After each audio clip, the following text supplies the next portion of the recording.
নমস্কার, আমার রান্নাঘরের সকল দর্শক বন্ধুদের জানাই আন্তরিক অভিনন্দন ও শুভেচ্ছা। আজ আমি আপনাদের কাছে একেবারে দোকানের মতো পারফেক্ট নরম তুলতুলে রসালো গুঁড়ো দুধের রসমালাই বানিয়ে দেখাবো। আমরা রসমালাই খেতে কম বেশি সকলেই পছন্দ করি, আর তা যদি হয় বাড়িতে বানানো তাহলে তো কোনো কথাই নেই। আপনারা আমার রেসিপিটা ফলো করুন, তাহলেই বুঝতে পারবেন যে কত অল্প সময়ে একেবারে দোকানের মতো পারফেক্ট নরম তুলতুলে রসমালাই বানিয়ে নেওয়া যায়। আর রসমালাই বানানোর জন্য আমি এখানে 1 বাটি পরিমাণ পাউডার মিল্ক নিয়ে নিয়েছি।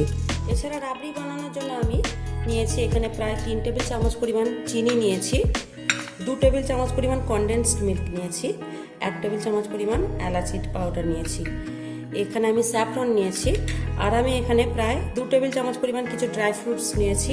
এখানে আমি কাজু বাদাম, কিশমিশ, আমন্ড আর পেস্তা কুচিয়ে নিয়েছি। এছাড়া রাবড়ি বানানোর জন্য আমি এখানে 1 লিটার পরিমাণ ফুল ক্রিম গরুর দুধ নিয়েছি। এই দুধটা ফুটিয়ে আমি প্রায় হাফের থেকেও কম করে নেব। এবার আমি মিল্ক পাউডারটা একটা বোলের মধ্যে নিয়ে নিচ্ছি। প্রথমে ডোটা তো বানিয়ে নেব। আমি মিল্ক পাউডারের মধ্যে বেকিং পাউডারটা দিয়ে দিলাম, 2 টেবিল চামচ ময়দা দিয়ে দিলাম, আর গাওয়া ঘিটা দিয়ে দিলাম। দিয়ে আগে ভালো করে মিশিয়ে নেব আমি। এবার অল্প অল্প করে দুধ মিশিয়ে আমি ডোটা বানিয়ে নেব। দেখুন ডোটা কিন্তু বানানো হয়ে গেছে। একটা আঠালো চটচটে স্টিকি ডো হবে। এবার আমি এটাকে 10 মিনিটের জন্য রেখে দিলাম চাপা দিয়ে। ততক্ষণে আমি রাবড়িটা বানিয়ে নেব। একটু ঘি দিয়ে আর একটু ঘি মিশিয়ে দিয়েছি, দিয়ে এবার আমি চাপা দিয়ে রেখে দিচ্ছি। এবার আমি কড়াইয়ে 1 লিটার দুধ ফুটতে দিয়েছি, ফুটিয়ে খুব গাঢ় করে নিচ্ছি। প্রায় অর্ধেকটা পরিমাণ এটা হয়ে গেছে, আর একটু গাঢ় করে নেব। রাবড়ি বানানো হয়ে গেছে। এবার আমি রসমালাইটা বানিয়ে নেব। দেখুন একদম ঠিকঠাক হয়ে গেছে কিন্তু। এবার আমি হাতে একটু ঘি বুলিয়ে নিয়েছি, নিয়ে আপনারা যেমন পছন্দ করেন সেই রকম অনুযায়ী আপনারা শেপ দিতে পারেন, গোল দিতে পারেন, লম্বা করতে পারেন।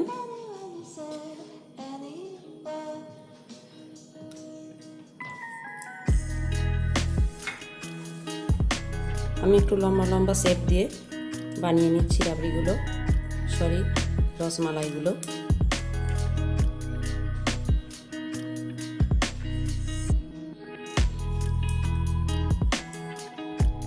এইভাবে আমি আগে রসমালাইগুলো সব বানিয়ে নিই।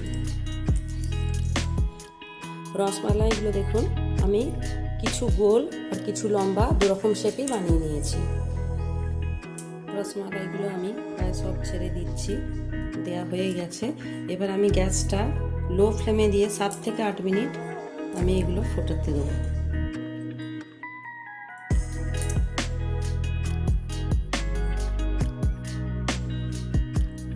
7 থেকে 8 মিনিট পর আমি আসছি।